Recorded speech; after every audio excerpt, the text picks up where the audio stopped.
Bonjour à toutes et à tous. Nous sommes ravis de vous accueillir pour cette conférence sur notre territoire à Épernay et à distance pour l'ensemble de notre belle région Grand Est. C'est une conférence nous avons intitulée Regards croisés sur les usages du numérique. Et nous avons donc autour de nous des partenaires qui vont ensemble à la fois présenter leur offre de service et leur regard sur ces fameux nouveaux usages du numérique. Je vais laisser les participants se présenter et présenter en quelques mots leur structure. Bonjour à tous. Donc, je suis Sophie Rimac-Clomont, la responsable du pôle France Service Épernay Agglo Champagne, qui est une structure de la communauté d'Agglo Épernay Agglo Champagne, qui s'adresse à l'ensemble des communes de la communauté d'Agglo.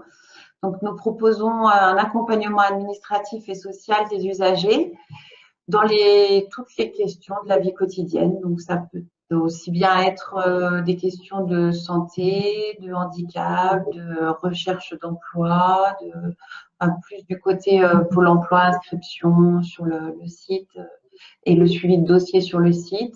Bonjour à tous. Alors, je vais pas reprendre tout ce qu'a dit ma collègue d'Épernay Agglo, puisque nous sommes le pôle France Service, donc avec à peu près les mêmes missions, sur un territoire un peu différent, Dormans et communauté de communes paysages de la Champagne, qui comprend des communes pour la plus grande de moins de 3000 habitants et la plus petite 19. Donc, on est un petit peu plus sur le rural et on va au plus proche des habitants. Je rajouterais juste sur le thème de la conférence, l'accompagnement se fait aussi sur toutes les démarches administratives qui sont toutes quasi numériques maintenant. Muriel Marcusi, la responsable du point formation jeunesse à la mairie d'Épernay. Donc nous informons, nous orientons et nous accompagnons les jeunes de 14 à 25 ans dans toutes leurs démarches professionnelles, leur parcours scolaire, leur parcours citoyen ou de loisirs. On gère aussi les dispositifs d'accueil de services civiques, les bourses étudiantes, le BAFA coût zéro. On viendra à vous expliquer un petit peu plus en détail peut-être plus tard. D'accord, merci Muriel. Anthony. Je travaille au point information jeunesse en tant qu'informateur jeunesse à la mairie d'Épernay. Ok, merci. Alors, avant de rentrer un petit peu dans le sujet, je tenais bien sûr à vous remercier déjà, bien évidemment, et puis l'ensemble des services de la région Grand Est qui ont rendu possible ces animations tout au long de la journée et de la journée de demain. Voilà. Alors, on parle beaucoup des usages du numérique. Comment, dans vos propres structures et avec quelles ressources numériques vous êtes en capacité d'accueillir vos usagers? On ira un peu plus loin ensuite sur ce que vous pouvez identifier éventuellement comme difficulté, comme frein. Mais dans un premier temps, si je suis un usager ici dans la région d'Épernay ou ailleurs dans la région, qu'est-ce que je peux trouver comme outil du numérique dans vos propres structures? Alors, j'ai oublié de préciser qu'on était ouvert, toutes les France Services sont ouverts à tout public, tout âge. Donc, à partir même pour les jeunes, on oriente si nécessaire, puisqu'il y a des structures qui existent comme la mission locale ou le PIGE, pour des questions plus spécifiques de jeunesse. Mais voilà, tout c'est ouvert à tout public. Par rapport à l'accès au numérique, donc on propose des accompagnements individuels dans un premier temps, donc avec des rendez-vous posés et la personne vient avec nous pour faire la démarche. Donc dès qu'on peut, c'est la personne qui elle-même fait la démarche sur l'ordinateur.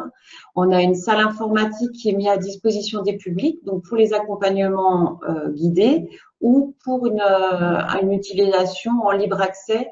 Donc, on a quatre ordinateurs qui sont disponibles dans une salle informatique et il y en a dans un bureau avec le téléphone, l'imprimante, etc. pour des démarches qui sont plus personnelles, qui nécessitent d'être isolées. On a à la fois un milieu ouvert et de la confidentialité si on veut être isolé en fonction de la démarche qu'on fait avec vous. C'est ça. Tout à fait. Là, en ce moment, c'est un peu en stand-by du fait de la crise sanitaire, mais on a aussi des ateliers collectifs, donc principalement avec Pôle emploi, donc pour faire connaissance avec les différents outils numériques proposés par Pôle emploi. Ça devrait reprendre, je pense, en septembre. On espère en septembre.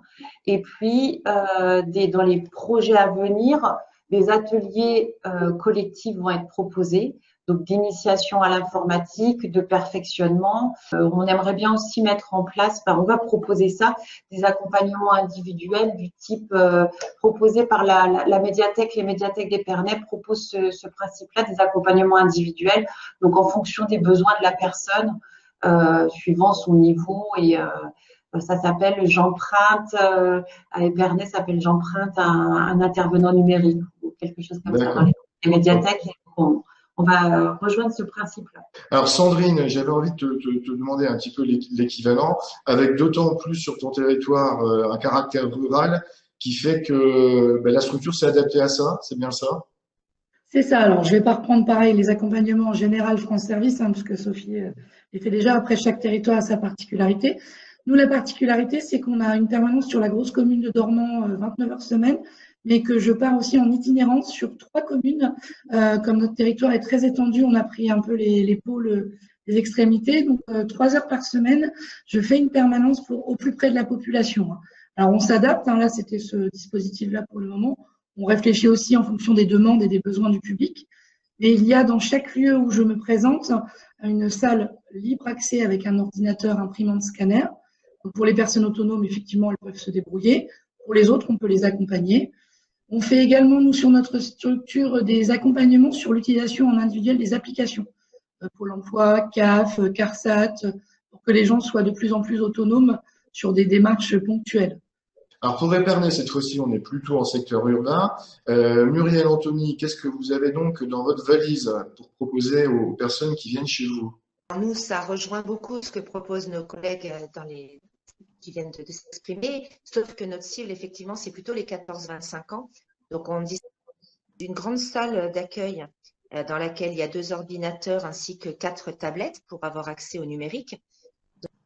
Donc après, de la même façon que le font nos collègues, on a des accompagnements de groupe ou des accompagnements personnalisés avec une salle un petit peu plus en retrait pour tout ce qui est confidentialité. Mais plus tard, on a beaucoup de public qui vient aussi, qui n'est pas notre cible, pour des accompagnements dans des démarches administratives, justement, pour se connecter sur Pôle emploi, pour se connecter, comme disait Sandrine, à la CARSAT, aller récupérer un mail. Donc, on est de plus en plus sur de l'accompagnement par cas et pas forcément sur notre cible première au départ. Anthony, tu confirmes cet état des lieux? Nous, on fait pareil, un accompagnement personnalisé aussi des fois sur rédaction de CV, l'aide de motivation auprès de nos jeunes. Et comme Muriel nous a expliqué, on est aussi sur l'accompagnement des fois un petit peu plus large. Voilà. Vous êtes donc avec une grande variété de personnes qui viennent dans vos structures et c'est vrai qu'on constate toutes et tous les uns et les autres dans notre quotidien la place des outils du numérique dans toutes nos démarches prend de plus en plus d'importance. Est-ce que c'est ce que vous sentez vous de votre côté et est-ce que vous voyez dans vos propres contacts des personnes qui sont malheureusement parfois loin de pouvoir être autonomes dans ces usages-là? Et en même temps, qu'est-ce qu'on pourrait leur conseiller? Alors, vous avez introduit quelques pistes. J'entends le perfectionnement en informatique, ça semble aller dans ce sens-là. Est-ce que, voilà, depuis, peut-être d'autant plus depuis malheureusement la crise sanitaire, on a vraiment la nette impression qu'il y a une montée en puissance de l'utilisation des outils. Voilà. Quels sont les conseils ou les mesures pratiques que vous pouvez mettre en avant dans vos services? Alors nous, ce que l'on conseille déjà aux personnes, parce que souvent les personnes qui sont loin du numérique se font aider par d'autres personnes. Ce que l'on conseille, c'est de prendre en note toujours les identifiants et les mots de passe. Parce qu'après, on constate qu'il y a souvent des solidarités familiales ou de voisinage. Et après, quand ça dépasse les compétences des personnes qui ont accompagné, donc les voisins ou la famille, les personnes arrivent vers nous et on est très embêté par rapport à toutes ces notions d'identifiant et de mot de passe parce qu'on ne peut pas accéder au compte personnel des gens. Donc ça, c'est déjà un conseil. C'est même si on est éloigné du numérique, c'est de prendre en note ou de demander à la personne qui a fait la première étape de l'accompagnement de noter l'identifiant et le mot de passe pour que les professionnels après qui vont accompagner puissent se connecter. Et c'est déjà une première étape aussi pour faire connaissance avec le numérique, d'intégrer qu'il faut créer des espaces personnels, des comptes personnels et que ça nécessite des créations de comptes avec identifiant et mot de passe. Ça peut être un frein déjà dans le numérique. Oui, c'est la même chose. On a souvent des gens qui viennent en disant j'ai commencé la démarche avec quelqu'un, mais ils savent pas sur quel site, avec quel mail, quelle adresse, quel mot de passe. Nous, on conseille un peu comme Sophie d'acheter un petit carnet et d'un côté de mettre ses identifiants et de l'autre côté, quand on accompagne, moi, je demande aux gens de prendre le temps de noter tout ce qu'on fait, c'est-à-dire même de dessiner les petits logos où il faut cliquer. Ça demande un peu plus de temps, mais ça permet aussi après plus d'autonomie derrière. Pour le pige, alors, vous l'avez dit l'un et l'autre, vous êtes plutôt a priori sur une population jeune. Moi, je me dis, les jeunes, ils n'ont pas besoin de conseils, ils savent faire tout seuls, non? Alors justement, nous, on ne retrouve pas les mêmes freins puisque nous, ils savent en général bien utiliser les outils numériques. Là où on va plus intervenir, nous, c'est dans la sensibilisation justement et les dangers du numérique. Donc nous, on va au niveau de tout ce qui est décrypter le vrai du faux, les infos, d'où elles viennent, la source, le cyberharcèlement. Enfin, on va plutôt être là sur la sensibilisation, nous, du numérique. Donc c'est des enjeux différents. Nous, leurs mails, ils les connaissent. Ils sont sur tous les sites, ils sont sur tous les réseaux sociaux. C'est pas vraiment les mêmes problématiques. On rejoint par contre la même problématique quand on a ce public dont on parlait tout à l'heure, qui n'est pas notre cible première, mais qu'on accueille quand même bien évidemment quand il y a des besoins, où effectivement on va partir du début, puisqu'ils n'ont même pas d'adresse mail. Récupérer un mail, mais ils savent pas quel est le nom de leur adresse et encore moins quel est leur mot de passe. Donc là, effectivement, on va retrouver ce genre de problématique. Et nous, c'est très à la marge par rapport au pige. En tout cas, on voit bien qu'il est important pour les personnes. Alors, c'est un mot qu'on utilise à toutes les sauces, mais je l'utiliserai quand même. C'est quelque sorte un petit peu la traçabilité. Quand on commence des démarches sur des sites professionnels, et effectivement, on est tous confrontés à un moment ou à un autre. J'ai oublié le mot de passe, j'ai pas mis la majuscule au bon endroit, et si je l'ai pas écrit quelque part, on recommence, quoi. Et c'est un petit peu embêtant, effectivement. Mais ça, malheureusement, c'est un peu le lot quotidien. Par rapport à une dimension aussi liée à l'activité à la Maison de l'Emploi d'Épernay, tournée vers la recherche d'emploi, la recherche de formation, d'informations autour de ces dimensions-là, il y a forcément des sites qui sont incontournables, évidemment celui de Pôle emploi, et puis d'autres. Est-ce que là aussi, vous rencontrez des difficultés? Est-ce qu'il y a aussi des bonnes pratiques pour s'orienter finalement dans ces sites qui peuvent paraître simples, mais qui sont parfois complexes, c'est vrai que c'est une des réalités aussi. Est-ce que vous, sur cette vraiment dimension emploi-formation, vous constatez la même chose? Alors moi, j'ai peu de demandes c'est plus sur du suivi de personnes par rapport à leur compte Pôle emploi. J'ai peu de demandes par rapport à des recherches d'emploi enfin sur de l'accompagnement CV, si de l'accompagnement CV ou de la méthode pour l'entretien, être rassuré sur la recherche d'emploi par rapport à ce côté-là de la chose, de s'entraîner, donc de faire des faux entretiens pour pouvoir s'entraîner. On n'a plus cette notion-là. Mais sur de la recherche en elle-même, de formation, nous, on en propose on a tout un affichage dans notre espace attente et puis dans toute la structure, des informations des compagnons du devoir, de différentes structures, du CNED, etc., tout ce que les gens peuvent trouver, mais on a peu de demandes. En tout cas, sur le sud de l'agglo, les gens ne viennent pas forcément nous voir pour ça, sachant qu'on a aussi une permanence de la mission locale. Donc, c'est peut-être une explication aussi. Tout à fait. La mission locale qui accompagne, on le rappelle, les jeunes de 16 à 25 ans dans leur recherche d'insertion professionnelle. Et effectivement, il y a des permanences qui sont depuis longtemps organisées sur le territoire. Et c'est vrai aussi à Dormans, Sandrine. Oui, c'est vrai. Alors, on a la mission locale, mais on a la chance de l'avoir une journée par semaine, plus un coach en invisible, on appelle ça, qui va auprès des jeunes et qui vient aussi dans nos locaux pour les rencontrer. Donc, pour la partie jeune formation, c'est vrai qu'on a peu de demandes également. On est sur un peu la même problématique que Sophie, plus sur l'indemnisation, l'utilisation de comptes. Alors, depuis peu, moi, j'ai beaucoup de demandes sur le compte personnel de formation. Alors c'est vrai que je conseille aux gens, c'est très vaste en fait, et on risque d'aller trouver des formations un peu n'importe comment, puisqu'on doit le faire soi-même et du coup on n'est pas forcément guidé. Je dis souvent aux gens de bien lire et de ne pas cliquer trop vite. C'est aussi ça, parce que c'est très vaste. Pareil sur Pôle emploi, hein, leur demander de bien regarder, de bien lire, toujours prendre le temps, on le disait, hein, on est dans l'urgence, dans la rapidité, souvent sur Internet. Mais c'est vrai que nous, sur la formation, on a beaucoup de demandes ces derniers temps. Le DIF, l'ancien DIF qui devient le CPF, s'arrête au 30 juin. Donc tous les gens qui avaient des heures de DIF qui n'étaient pas rentrées dedans risquent de les perdre. Donc voilà, ils doivent les rentrer dans le site eux-mêmes et la plupart ne le savent pas. Ouais, c'est vraiment très important ce qui est mentionné là parce que c'est une vraie question.